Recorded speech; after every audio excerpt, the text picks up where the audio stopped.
Okay, I'm going to do just a brief introduction. When we talked about this idea, when I really said, no, Laura, we have to do it this way, is what I mean by talking about the idea. I immediately thought of my good friend, Helmi Hisserich, who some of you are about to meet. I've known Helmi a really long time. She is a senior government official at this point. I love that I know someone like that. And the truth is that it's a little bit embarrassing to talk about how much good I've done in the world by helping people buy their trip to Disney World, or get their movie tickets. Like sure, I think I'm like Tron. I fight for the user, but Helmi is somebody, and the people you're going to meet today are people who actually help people who need help, not people who need help spending their money, which is something I'm good at. As we talked about with Helmi, she works for the city now. She works closely with the mayor. She worked very closely with the previous mayor, Villaraigosa. She was very dedicated to redevelopment in the Hollywood area. That was a job she had for a long time. And of course, again, reflecting my commercial focus, I said to Helmi, so you were really proud of getting that W hotel in there? She's like, okay, hang on. That's not the part I was proud of. The part I was proud of was how many affordable housing units we were able to get into that building. So again, I'm always going to bring the crass commercialism angle. But as what Helmi does, as somebody who really understands the sort of finances of real estate, is to really try to figure out how to maximize the public investment for the greater public good. I mean, she works on deals. She structured the union contracts were in place for the staff at the W is another example. That's the kind of thing that she really gets jazzed about. I don't know if she'll tell you that one of her main inspirations was being in LA, and she's a lifelong multi-generational Angelino with great connections to the community. But really the 1992 civic disturbances was really a galvanizing fact for Helmi and for many of us who were here. And she's really been dedicated since then. Well, she did good stuff before that too.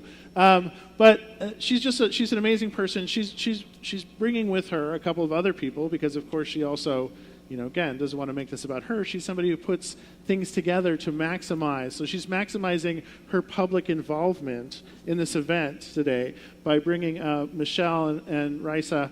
Michelle is from an organization called LIFT, and she'll talk about that. It's a nationwide organization also focused on housing issues. Raisa is with AmeriCorps and going to talk about AmeriCorps stuff. I'm sorry, I had a better joke in there somewhere about AmeriCorps. I apologize. So without further ado, I'd love for you guys to come up and introduce yourselves. Thank you so much. Thank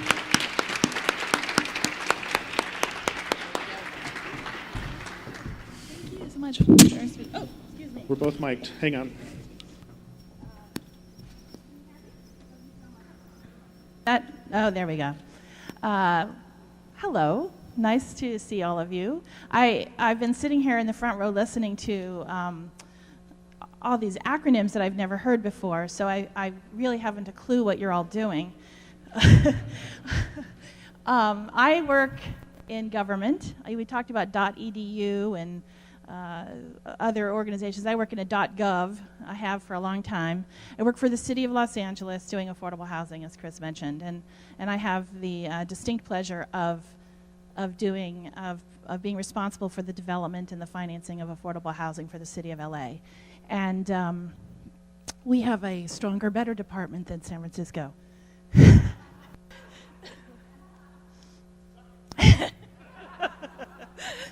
Anyway, as I was getting dressed today, I picked out these pants. I love these pants, and they're some of my favorite, and I put them on. I thought, gosh, I haven't worn these in ages. Why don't I ever wear these? And I realized it's because the zipper goes down all the time. And so I was thinking, oh, what am I doing? I'm going to be standing in front of a bunch of people with my zipper down. But I thought, it's actually kind of a good metaphor for what we're doing today, because Chris called and said, can you bring us a problem? And so I have started thinking about, what are the things that I'm most embarrassed about in government? And so that's what we're going to present today. But I'm going to end up there. I'm not going to start there. So I'm going to start a little bit, just give you a little bit of information about what we do well. So if we could do the first slide, or the second. So, I get to do it. Oh, see? Okay.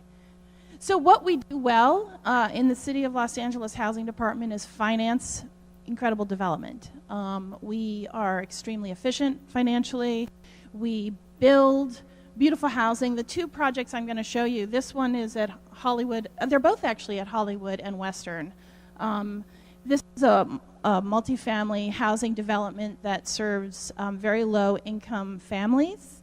And let's see the next slide. Oh, I have to do it. No? You've probably seen this one. We call it the Mondrian Building, also at Hollywood and Western. So these are examples of the kind of development that we do. They're incredibly great projects. These two projects actually have an interior courtyard with playgrounds. There's ground floor childcare on the ground floor. It's sitting on top of a metro, and it is all 100% affordable for very, very low-income families. And in the world of very low-income families, we typically are doing housing for what we call 30% of AMI. That's my acronyms. That's 30% of the area median income. So 30 to 50% of area median income for a household in Los Angeles. In Los Angeles, the area median income for a household of four is about $50,000, which means that the households that are living in these houses are earning, the area median income is about $50,000 per. So the 50% of area median is about $25,000 a year for a family of four. These also have many large household units, so we have a number of units with 2 and 3 bedrooms. So these are, imagine families that are living on about $20,000 a year, many of whom are mostly working poor, living in, Los Angeles, trying to get around. So this is what we do. We're great on policy, we're great on development, we're great on financing. We really lead the way on that. Okay, now we're going to take the zipper down. Oh, what we don't do well. We don't make it easy for low-income people to find our housing and to qualify for the housing. We make it very hard. It's a bureaucratic maze to get the housing. Now, I should tell you that at the housing department, our department is responsible for creating the housing, but in fact, we don't match tenants to the housing. Most of the housing is built by nonprofits, some of it by for-profits that do affordable housing, and they do their own leasing. So it's just basically like a regular apartment. They'll lease it up. But because we're a large governmental institution, everybody wants to come to us and say, how do I get your housing you're building? So I'm making wonderful reports on how many thousands of units we're building in any given year, but I can't really tell a single family how to find it, how to get it. We have websites. We basically direct people to these websites. So I'm going to show you what these websites look like, and it really is unbelievably embarrassing. So, okay. So imagine you want to find housing. You can go to the City of Los Angeles website, Housing and Community Investment Department, and you can select a community zip or a council district. So which council district would you like to live in?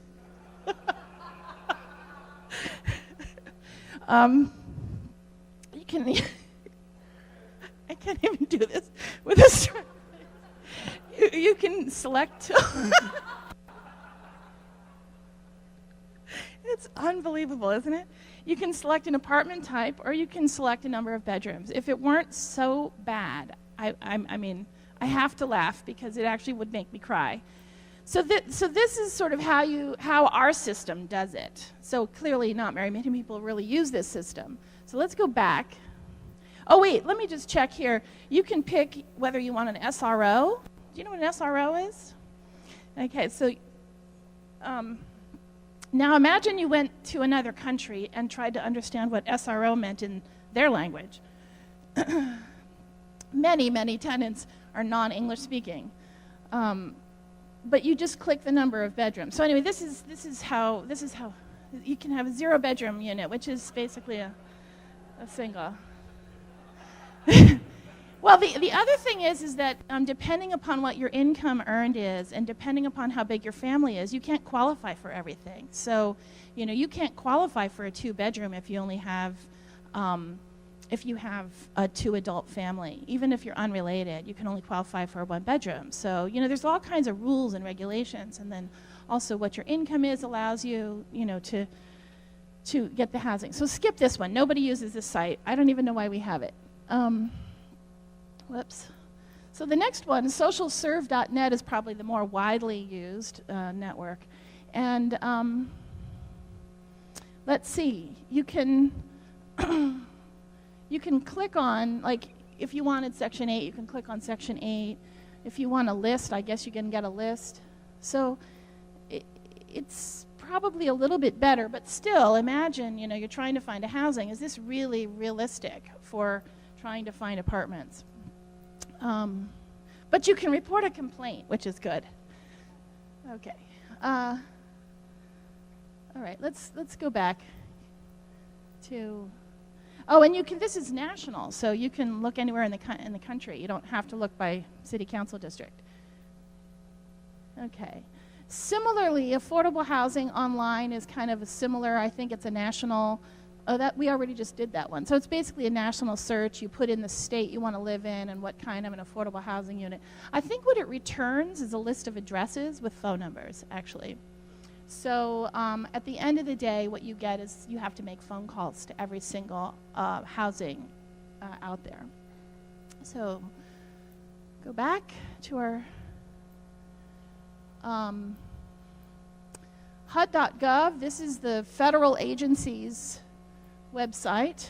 So again, you can select California to search it, and you can go next. Then you can select a city. It's all the same. You fill out these forms, and this is how you search. And what it will return to you is a list of addresses of apartments that you have a phone number to call and the name of a person. That may or may not be the right person. Constantly having to update that information behind there. Same thing, how many bedrooms. It tells you nothing about, how do you know if you qualify. Okay, back up. So, Chirp, LA, this is actually probably the best website, and it's for, it was created during the AIDS crisis. And so if you have HIV/AIDS, you're generally directed to this site, but anyone who needs affordable housing can go here. And it probably has one of the more useful methods for finding housing in the city. So if you go to housing, the housing link,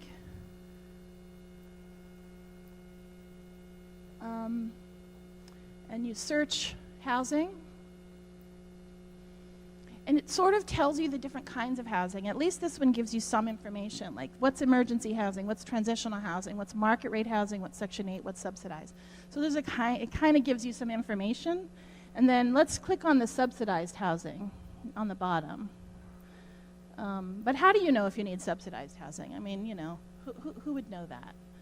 But at least it's asking you, what's your income source? If you look at rental category, based on income, and then you can put in, I was formerly incarcerated, and what it'll do is it'll screen out, or screen in housing units that are available for, specifically directed for people who are exiting the incarceration, or if you're a person with mental health, usually mental health, very low income mental health issues are in housing that has a high level of services that are directly delivered by the mental health service agencies. You know, housing located in, now this is kind of internal government speak. You see how it says SPA 1, SPA 2, SPA 3? Sounds like it's like you go into a spa. It actually is service planning area. It's a county term, so that's really a signal to the county government agencies about which service area it's in. So anyway, so this is the best one that we have for finding housing. Okay, back up. I got so frustrated, I actually asked my staff to create something. I couldn't even get the IT department to do it. So this is something that one of my staffers has done. He is, I don't know if you can get on it or not. Can you click on the beta test? Oh, it may not work. I can tell you what it is, because it's because it's an internal, it's not officially public yet. IT department has probably prevented us from showing it to anybody. What it is, it's a map, so it's not even it's not a list, you don't fill anything out. It's actually a map of the city, and it has dots for everywhere there's housing, affordable housing that we've developed, and then you can click on the dot, and it'll take you to a picture of the building, and it'll tell you all the information about the building. So it's really sort of more geographic and intuitive. So that's my zipper down moment. We're pathetic at really enabling people who are poor to access housing. Now, I would say, just, you know, probably one of the reasons this doesn't get fixed is because the housing fills up in a day. Because for every 5 units that we have, every 10 units that we have, there's thousands of people applying who figure out how to find housing wading through this system. And so in some ways, making it easier for people to find the housing creates a problem for us. But one of the things that we're missing out on is we can't really demonstrate the demand. We can't really, I have no way to say to anybody, let alone the politicians, of look how many people are trying to get this housing and why we need to invest more resources into this type of housing. We never build anywhere near enough the demand. So, and just to give you a sense of it, so from a, statistically, we have 35,000 homeless people in the city of Los Angeles, and we produce at most, on our best possible year, about 300 units of housing, new housing for homeless people. So you try housing 35,000 people on the streets in 300 units. It's very, very challenging. So with that, I don't think it's a problem we shouldn't solve. I absolutely think this is a problem we should solve. But I also thought it would be really helpful for you to understand it from a different perspective. So I invite, let me go to the next, I have to do it again. There we go. I invited Michelle Rones-Collins, who works with LIFT LA. And LIFT is a nonprofit that works helping, guiding people into housing and other services, wading through this. So I'm going to ask Michelle to talk a little bit about how she came to do this and tell you about what she does.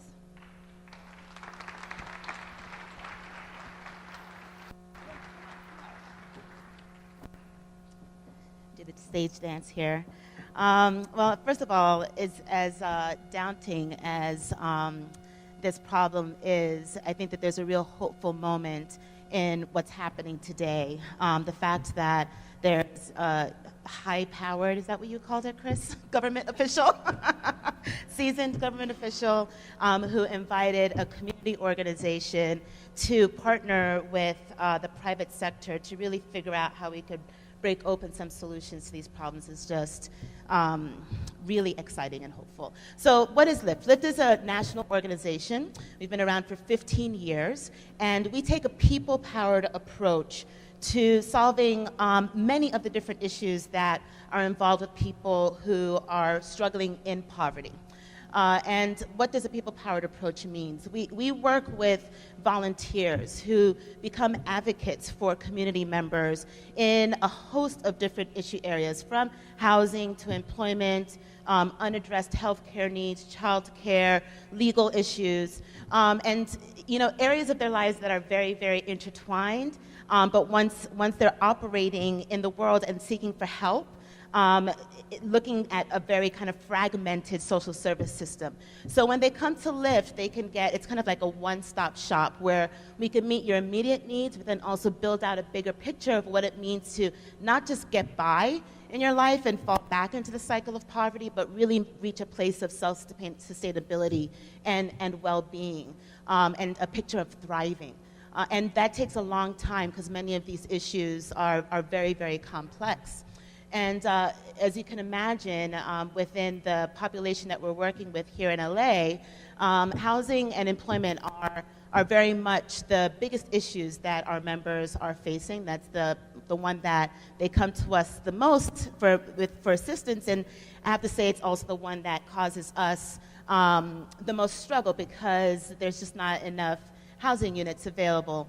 And not only that, but there's not enough affordable housing units available for our community members. So they're faced with having to double up in apartments. There's a member that we're working with who has a family of 4 that's living with another family of 4 in a 2-bedroom apartment. And so each family shares a bedroom, has their own bedroom and then shares the kitchen and bathroom in a community that they feel is unsafe. Really, really wanting to get an apartment that is safe and also giving enough space for all of the members, and 2 of those members are teenagers. And in the search, using all of the websites that Helmi shared and also some others, Craigslist, right, that we've used, or Adobe, Abode, finding that the units that are available that in a price range that they can afford have 3 to 5 year waiting lists. And so, in communication with this gentleman, he really came to the realization that he's either A, going to need to find another job so that he's able to move his family, or B, move to another location within the county that's very, very far away from where he works. And then that brings up another host of issues around transportation and being able to even afford getting back to work, back and forth, right? So it becomes very complicated. And Raisa is an AmeriCorps member that is working at Lyft LA's offices, and she's really at the front lines working with the advocates and also the members, and can shed some more light on some of the struggles that our members are facing. Definitely. Thank you, Michelle. So I work directly with our community members, and you hear me call our clients members. So one of my members, for the sake of protecting his privacy, I'm going to call him Derek. He is living on SSI, about $720 a month. He is homeless and has been homeless for the past 3 years. But just like many of us in this room, was a hardworking individual, bright, positive, but due to unfortunate circumstances is now unemployed and homeless. So he currently has also a mental disability. You wouldn't know it talking to him. He's super intelligent, loves talking about music, and working with him, he is eligible for a lot of affordable housing that is catered to mental illness, is eligible for transitional housing, and is trying to look for transitional housing in the meantime while he looks for something stable. And like Michelle mentioned, a lot of the places have a 6-month to 5-year waiting list. A lot of the issues that we've come up when we're calling these housing agencies and using those websites that Helmi has showed us, we have to call during our appointment. A lot of them don't answer the phone, aren't willing to talk to Derek directly and only want to talk to a caseworker. So even out of the office, he can't get the help that he needs. He can only come into Lyft in order to talk to one of the representatives at the housing agency. He also feels like he cannot talk to housing representatives himself because he's just met with a lot of, I would say, bad customer service. And despite all these challenges, he still so positive every time he comes into the office, and he's quickly become one of my favorite members. Another member that, not that I don't have personally, but one of our other volunteer advocates meets with, I'll call him Alan. He is currently working in downtown LA and has been working in downtown LA for a number of years. And quickly, he can no longer afford rising rent costs. And so he has now have to look for a job with higher pay. And it's been difficult trying to accomplish that goal, and so now we're looking to maybe finding cheaper housing outside of the city. But because he can't afford transportation, whether that's paying for his car or public transportation, he's kind of stuck, and so now he's not sure where to go next. And another issue that we face is tackling big bureaucracies. So when we're applying for these housing agencies, we need birth certificate records, social security ID, driver's license, different forms of ID, and when you go to these different bureaucracies, they're not in communication with each other. So for example, my member that I talked about before, Derek, he needs all these records, and because he's homeless, he has to go to these different offices in person because he doesn't have the original copy on himself. And just last week, he went to the Social Security office and found out they were closed. And he was there, they only had a half day on Wednesdays, and so because of cuts to Social Security and understaffing, he felt a little disheartened and is now still past, I would say since November, we've been trying to look for housing for him. So these are some of the situations that our community members face. And so I'm gonna now give it to Helmi, who can close. I just want to say one more thing. That so Lyft has offices, as I said, across the country. We have 5 other sites on the East Coast and here in LA. The problem is huge, much more than we can handle. There are millions of people who are struggling with these issues. And so for us, it's really about what's happening between the advocate and the member on a day-to-day basis. We really feel that we're onto something in terms of treating somebody with a lot of dignity and respect, provided that coordinated care, having that information, having the technology that our community members don't have. I mean, these things are web-based. You know, what if you don't have a computer to even be able to start that search? So I think that we're on to a lot of things, but we really want to think about how to scale this up and use the lessons from the business sector, from technology, and see how we can have human-centered design be applied to humanitarian services.